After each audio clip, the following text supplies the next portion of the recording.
ചിരിയുടെ തമ്പുരാക്കന്മാർ ചിരിയുടെ പെരുമഴയുമായി എത്തുന്നു. ഫൺ ബേബി ഫൺ ഇന്നു മുതൽ ശനി ഞായർ ദിവസങ്ങളിൽ രാത്രി 8 മണിക്ക് നമ്മുടെ സൂര്യ ടിവിയിൽ.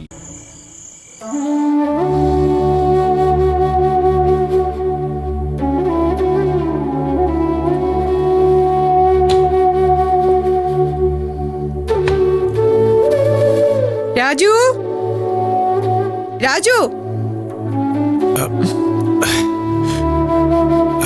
എന്താ മേഡം? ആ നാളെ രാവിലെ തന്നെ നീ മാർക്കറ്റിൽ പോണേ. ചിക്കനും മട്ടനും ഒക്കെ വാങ്ങിക്കണം. പിന്നെ പച്ചക്കറി എന്താന്ന് വെച്ചാ നോക്കി വാങ്ങിച്ചോ. ശരി മേഡം. എന്താ പത്മ, നാളെ ആരെങ്കിലും വിരുന്നുകാർ വരുന്നുണ്ടോ? വിരുന്നുകാരൊന്നുമല്ല, ആഘോഷാണ്. എന്താഘോഷം? ഇനി അങ്ങോട്ടുള്ള എല്ലാ ദിവസവും ആഘോഷം തന്നെയായിരിക്കും.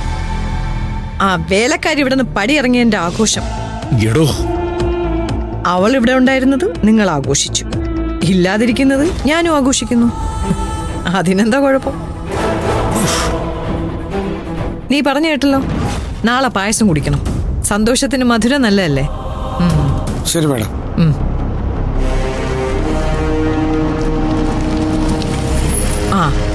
ആ ലേഡീസ് ക്ലബിലെ ശശികലയായിരിക്കും.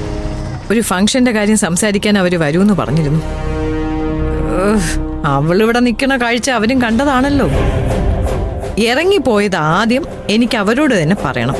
പത്മ വീട് ശുദ്ധം ചെയ്ത കഥ.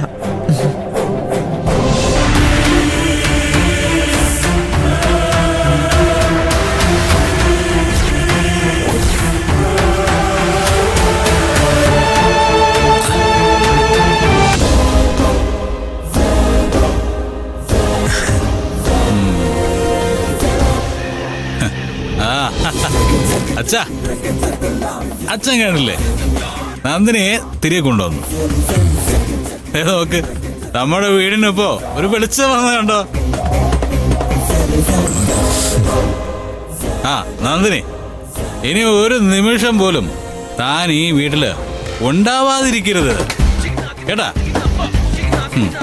താനില്ലാതെ ഈ വീടിനെ പറ്റി എനിക്ക് ചിന്തിക്കാനേ പറ്റില്ല. ഈ വീടിന്റെ ഐശ്വര്യലക്ഷ്മി എന്റെ നന്ദിനിയാ.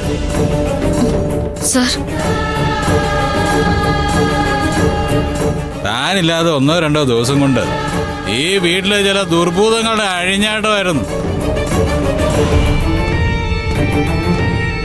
അപ്പൊ എന്ത് വേണം? നാളെ രാവിലെ തന്നെ അതൊക്കെ അടിച്ച് തെളിച്ച് ശുദ്ധി വരുത്തണം.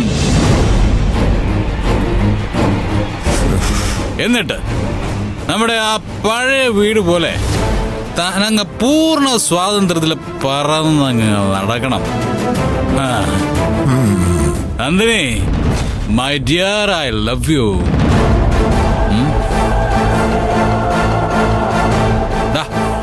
അച്ഛൻ ഇരിപ്പ് കണ്ടോ? താൻ ഇവിടെ ഇല്ലാത്തതുകൊണ്ട് അച്ഛൻ എത്രമാത്രം കഷ്ടപ്പെട്ടു എന്നറിയൂ. താനേ ഈ വീടിന്റെ വിളക്കാണെന്ന് തിരിച്ചറിയാത്തവരും മണ്ടന്മാർ, പരമമണ്ടന്മാർ.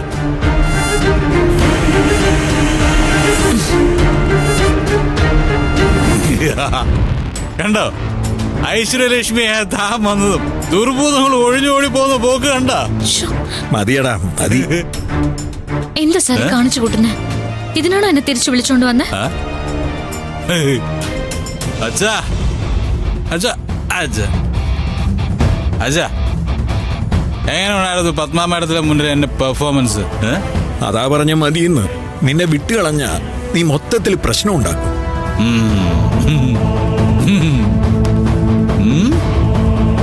ആ നന്ദിനി, ഞാനിപ്പോ അമ്മയുടെ മുമ്പിൽ കാണിച്ചതൊക്കെ കുറച്ച് ജാടയാ. സത്യത്തിലേ താനിവിടെ ഇല്ലാതിരുന്നത് എനിക്ക് വല്ലാതെ അങ്ങ് ഫീൽ ചെയ്തു. അത് എന്താണെന്ന് വേർതിരിച്ച് പറയാൻ എനിക്കറിയില്ല. പക്ഷെ അതങ്ങനെയാ.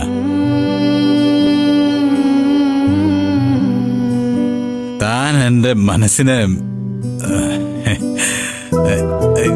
അല്ലെങ്കിൽ വേണ്ട.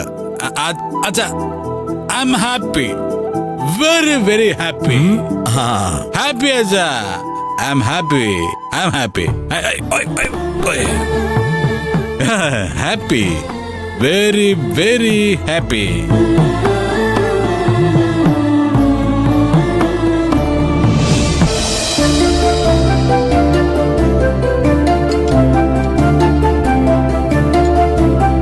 രാജേട്ടാ, എന്റെ പൊന്നെ ഇതാരാ? ഞാൻ കരുതി അച്ഛനും അനിയത്തിമാരൊക്കെ സിറ്റിയിലോട്ട് വന്നപ്പോ ഇനി മുതൽ നന്ദിനി കുഞ്ഞ് അവിടെ നിൽക്കാൻ തീരുമാനിച്ചു എന്ന്. രാജേട്ടൻ അതും പറഞ്ഞ് നല്ല വിഷമത്തിലായിരുന്നു. ഓ പിന്നെ എന്ത് വിഷമം? എന്നിട്ട് രാജേട്ടൻ എന്താ അന്ന് ഫോൺ ചെയ്തിട്ട് മിണ്ടാതിരുന്നെ? എപ്പോ വിളിച്ചു? ഞാൻ വിളിച്ചു, രാജേട്ടനെ എടുത്തു. ഞാൻ യതീന്ദ്രൻ സാറിന്റെ കാര്യവും സൂര്യ സാറിന്റെ കാര്യവും കുറേ നേരം സംസാരിക്കുകയും ചെയ്തു. പിന്നെ രാജേട്ടൻ കട്ട് ചെയ്തിട്ട് പോയി. മോൾ എന്താ ഈ പറയണേ? എനിക്ക് അങ്ങനെ ഒരു കോളേ വന്നിട്ടില്ല. ആ സത്യം. അല്ല, നന്ദിനി മോള് വിളിച്ചാലേ ഞാൻ തിരിച്ചെന്തെങ്കിലും പറയാതിരിക്കും. അപ്പൊ പിന്നെ ആരാ ഫോൺ എടുത്തേ? അത് ചിലപ്പോ വേറെ തെറ്റി കോള് പോയതായിരിക്കും. അല്ല, അച്ഛനും അനിയത്തിമാരൊക്കെ ഈ നാടുമായിട്ടൊക്കെ പൊരുത്തപ്പെട്ടായിരുന്ന. എവിടെ രാജേട്ടാ, അവരിവിടുത്തെ തിക്കും തിരക്കും ബഹളമൊക്കെ കണ്ടിട്ട് ആകെ പേടിച്ചിരിക്ക. പാവങ്ങള്. അച്ഛനാണെങ്കില് ഈ ചുറ്റൊന്നും ആരെയും പരിചയമില്ലാത്തോണ്ട് മിണ്ടാനും പറയാനൊന്നും പറ്റില്ലല്ലോ. അതിനെന്താ, കുറച്ചു ദിവസത്തിനുള്ളിൽ എല്ലാരുമായിട്ടൊന്ന് പരിചയം ഉണ്ടാവും അല്ലേ? എങ്ങനെ? വലിയ വലിയ ഉദ്യോഗസ്ഥന്മാരുടെ വീടുകളാ ചുറ്റും. അച്ഛൻ അവരെ കണ്ട ഒഴിഞ്ഞു മാറി നടക്കുകയുള്ളൂ. സംസാരിക്കാനൊന്നും നിൽക്കില്ല. ഇനി കൊറേ ജോലിയുണ്ട്. എന്തോന്നു? കാർത്തിക ഇവിടത്തെ കോളേജിലാക്കണം. പ്രിയങ്ക എത്രയും പെട്ടെന്ന് കൂടുതൽ ക്ലാസ് നഷ്ടപ്പെടുന്നതിന് മുൻപ് ഏതെങ്കിലും സ്കൂളിൽ ചേർക്കണം. അതിനെന്താ പ്രശ്നം? യതീന്ദ്രൻ സാറിനോടും സൂര്യ സാറിനോടും പറഞ്ഞാ പോരെ? ഈ സിറ്റിയില് ഏറ്റവും നല്ല സ്കൂളിൽ തന്നെ അവർ ചേർക്കില്ലേ? ഏയ്, അതൊന്നും ശരിയാവില്ല. അവരെ ഞാൻ ബുദ്ധിമുട്ടിക്കില്ല. എന്തിനാ മോളെ ഇങ്ങനെ ചിന്തിക്കുന്നത്? അഡ്മിഷൻ കിട്ടാൻ സാധ്യതയുണ്ടല്ലോ, പിന്നെന്താ? സാധ്യതയുണ്ട് രാജുവേട്ടാ. പക്ഷേ യതീന്ദ്രൻ സാറും സൂര്യ സാറും നോക്കിക്കോളൂന്ന് പറഞ്ഞ് എന്റെ കുടുംബത്തിന്റെ കൂടെ ചുമ്മാ അങ്ങിരിക്കാൻ പറ്റുമോ? ആ, കുറച്ചു ദിവസം കഴിയട്ടെ. അച്ഛൻ്റെതായ രീതിയിൽ ചെറിയ ജോലികൾ കണ്ടെത്തും. പിന്നെ കാർത്തവും പിച്ചും ഒക്കെ ക്ലാസ്സിൽ പോയി തുടങ്ങും. ജീവിക്കുന്ന വലിയ നഗരത്തിലാണെങ്കിലും അവർക്കൊരു ചെറിയ ജീവിതാ വേണ്ടേ. അതവര് കണ്ടെത്തിക്കോളും. ഇവിടെ വിദ്യാലയം എന്ന് പറഞ്ഞിട്ടുള്ളൊരു സ്കൂളുണ്ട്. അതാകുമ്പോ ഇടത്തരക്കാരെ പഠിപ്പിക്കുന്ന ഒരു സ്കൂളാ. ഫീസിന്റെ കാര്യമൊക്കെ ഇനി ചോദിച്ചറിയണം. പിച്ചുനെ അവിടെ ആക്കാനാ കരുതുന്നേ. എന്തായിരുന്നാലും നന്നായി മോളെ. മനസ്സിലെ ഒരു സങ്കടം വന്നാലേ ഇപ്പൊ പോയിരിക്കാൻ മോക്കൊരു സ്ഥലം ഉണ്ടല്ലോ, അത് തൊട്ടടുത്ത്. അങ്ങനെയാണെങ്കിലേ ഞാനവിടെ സ്ഥിരതാമസാക്കേണ്ടി വരും. ഇവിടെ എപ്പോഴാ മനസ്സിന് സങ്കടം വരാത്തത്?